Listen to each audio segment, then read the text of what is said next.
अगर आपके पिता की ज़मीन है और लोग कह रहे हैं कि उसमें सिर्फ बड़े बेटे का ही हक है, तो ये वीडियो आपको आखिर तक देखना चाहिए, वरना आपका भी हक आपसे खो सकता है। जी हाँ दोस्तों, आज के इस वीडियो में मैं आपको पूरा डिटेल बताने वाला हूँ। क्या जो है पिता की ज़मीन पर सिर्फ बड़े बेटे का ही हक है, उसी का ही अधिकार है।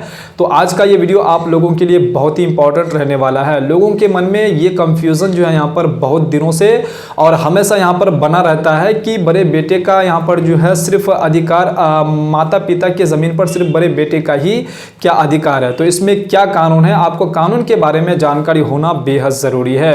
अगर आप मेरे चैनल पर नए आए हैं तो प्लीज़ अभी चैनल को सब्सक्राइब कर लीजिए और साथ में बेल आइकन घंटी को जरूर दबा दीजिए, क्योंकि मैं इस चैनल के माध्यम से आपको एकदम इम्पॉर्टेंट और महत्वपूर्ण वीडियो जो है अपलोड करता हूं, खास करके जो ज़मीन से जुड़ी और आप लोगों को जो है यहाँ पर ज़मीन से जुड़ी हर एक अपडेट मैं जो है इस चैनल पर अपलोड करता हूं। तो ये वीडियो आप लोगों के लिए जो बहुत ही इंपॉर्टेंट, बहुत ही महत्वपूर्ण यहाँ पर रहने वाला है। तो अब जानते हैं कि संपत्ति, प्रॉपर्टी, जमीन कितने प्रकार की होते हैं। देखिए, ये जो आपका संपत्ति होते हैं ये दो प्रकार की होते हैं, बड़े बेटा या फिर छोटे बेटा या फिर बेटी या फिर आपके पत्नी। तो इसमें जो आपका यहाँ पर जो है संपत्ति में किस प्रकार से यहाँ पर डिस्ट्रीब्यूट होते हैं ये भी मैं बताने वाला हूँ। मुस्लिम लोग क्या कहते हैं और हिंदू लोग यहाँ पर क्या कहते हैं, इन सभी के बारे में इस वीडियो में बात करने वाला हूँ। सबसे पहले आप ये जानकारी प्राप्त कर लीजिए कि बहुत सारे लोगों के मन में ये सवाल क्रिएट होते हैं कि मेरे पिताजी की ज़मीन है और मेरे भाई उस वक्त कमा रहे थे, हम लोग उस वक्त जो है यहाँ पर पैसे नहीं कमा पा रहे थे, हम लोग जो उस वक्त पढ़ाई कर रहे थे या फिर उस वक्त जो हम लोग छोटे थे, तो उस समय जो है मेरे बड़े भाई ने मेरे पिताजी के नाम पर यहाँ पर जो है जमीन यहाँ पर लिए हैं, तो क्या वो जमीन मेरे पिताजी का है या फिर मेरे यहाँ पर बड़े भाई का है।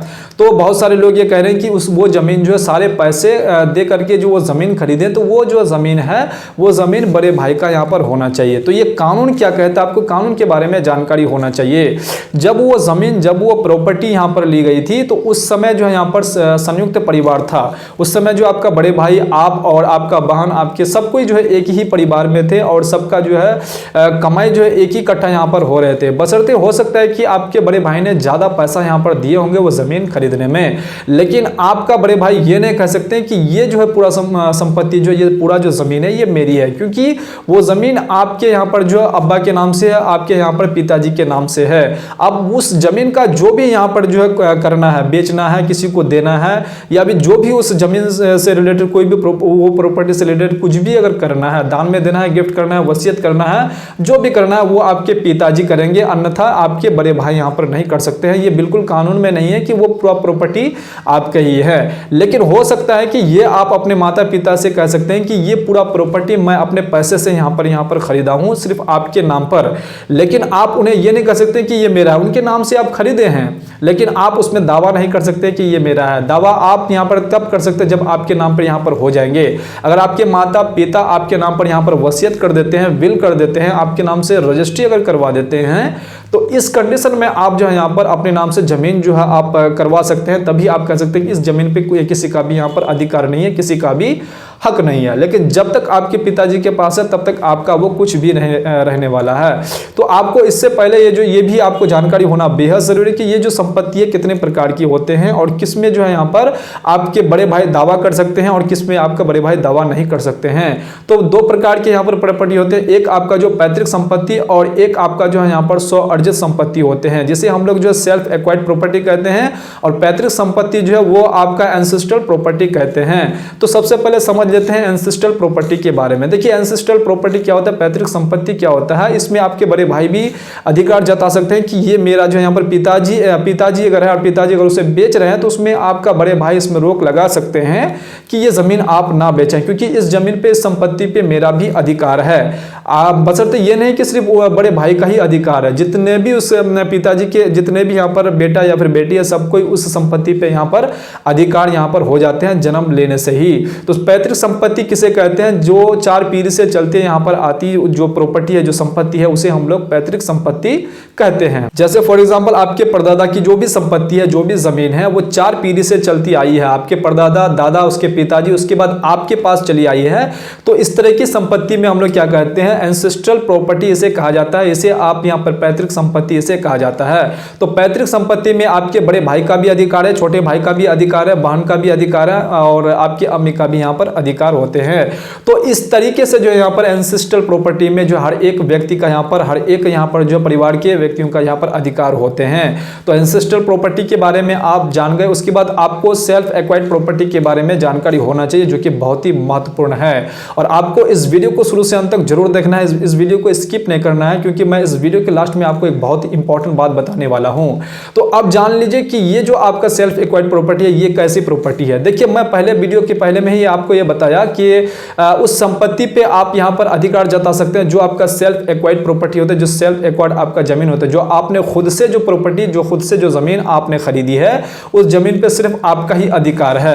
उस जमीन पे आप किसी को दान में दे सकते हैं, किसी को वसीयत कर सकते हैं और किसी के नाम पर रजिस्ट्री भी आप करवा सकते हैं। ये आप पे डिपेंड है, इसमें किसी का भी कोई अधिकार यहां पर परिवार का नहीं होता है। अगर आपके नाम पर, आप अगर बड़े घर के अगर बड़े भाई हैं, तो आपके नाम पर अगर कोई जमीन है, इस प्रॉपर्टी में आपका कोई भी यहां पर जो दखल नहीं दे सकते हैं। तो ये आपको जानकारी होना चाहिए कि पैतृक संपत्ति किसे कहते हैं और सेल्फ एक्वायर्ड प्रॉपर्टी किसे कहते हैं, जिसे हम लोग स्वयं खरीदी हुई प्रॉपर्टी जो होती है उसे सेल्फ एक्वायर्ड प्रॉपर्टी कहते हैं। तो सबसे पहले आपको जो है पर जब भी आप जमीन खरीदें, जब भी आपको जमीन से जुड़ी कोई भी अगर आपको यहां पर नॉलेज अगर आपको समझ में नहीं आता है, तो आपको सबसे पहले दो प्रकार की जमीन के बारे में आपको नॉलेज होना चाहिए कि कौन सी पैतृक संपत्ति है, कौन सी यहां पर जो है खरीदी हुई संपत्ति है, सेल्फ एक्वायर्ड प्रॉपर्टी है। इसके बारे में आपको अगर नॉलेज होते हैं तो आप जो कभी भी जो है यहां पर झगड़ा नहीं करेंगे अपने पिताजी से या फिर अन्य कोई भी हिस्सेदार से। आप ये नहीं करेंगे कि ये पूरा जमीन मेरी है। आपने जो संयुक्त परिवार में अगर कोई प्रॉपर्टी अगर आपके पिताजी के नाम से खरीद ली है, अगर आपके पिताजी ने उसके अपने सहमति से अगर आपके नाम पर अगर प्रॉपर्टी अगर आपके नाम पर वो लिखवा देते हैं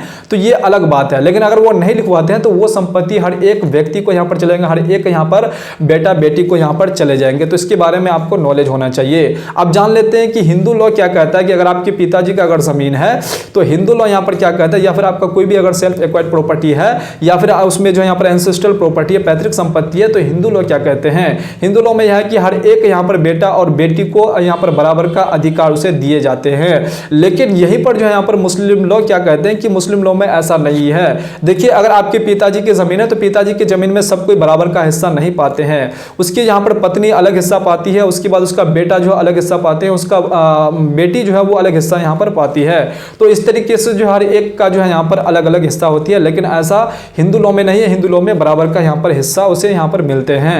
तो अगर आपके मन में अगर कभी भी अगर कोई व्यक्ति अगर आपको ये बात बोले कि आपके बड़े भाई ने जो है पूरा संपत्ति जो अपने पिताजी के नाम पर खरीदे हैं और पूरा पैसा जो है उन्हीं यहां पर वही ने यहां पर जो है दे करके खरीदे थे, लेकिन अभी वो दावा कर रहे हैं कि ये संपत्ति पूरा मेरा है क्योंकि मैंने जो है इसे अपने पैसे से खरीदी थी और अपने पिताजी के नाम से या फिर अपने माताजी के नाम से यहां पर खरीदी थी, तो ये संपत्ति मेरा है। तो ऐसा कानून में बिल्कुल भी नहीं है। अगर आपके पिताजी अभी अगर डेथ कर चुके हैं और वो पूरा दावा कर रहे हैं तो ऐसा नहीं है। अगर आपके पिताजी ने उनके नाम पर वसीयत करके गए हैं या फिर उनके नाम पर अगर लिखवा करके गए हैं तो उसमें फिर आपको यहां पर कोई भी यहां पर जो आप उसमें कोई भी बात यहां पर नहीं बोल सकते। वो संपत्ति उन्हीं का ही है। अगर मान के चले आपके पिताजी ने कुछ भी करके अगर नहीं गए हैं तो ये जमीन जो है हर एक यहां पर जो भाई, हर एक बहन का यहां पर होने वाले हैं। तो ये चीज आप सभी व्यक्ति को मालूम होना बेहद जरूरी है। उम्मीद करता हूं कि आपको ये सारी बातें समझ में आ गए होंगे। अगर अभी भी आपके जहन में किसी भी प्रकार की कोई सवाल क्रिएट हो रहे हैं तो आप बेझिझक कमेंट बॉक्स में कमेंट करके आप बता सकते हैं। उम्मीद करता हूं कि आपको ये वीडियो पसंद आई। अगर वीडियो पसंद आई है तो वीडियो को लाइक करना बिल्कुल नहीं भूलिएगा और चैनल को भी साथ में सब्सक्राइब जरूर कर दीजिएगा। तो चलिए फिर से मिलता हूं इसी प्रकार से दूसरे वीडियो में दूसरे कंटेंट के साथ। तब तक के लिए आप अपना ख्याल रखिएगा। वीडियो देखने के लिए आपका बहुत बहुत धन्यवाद।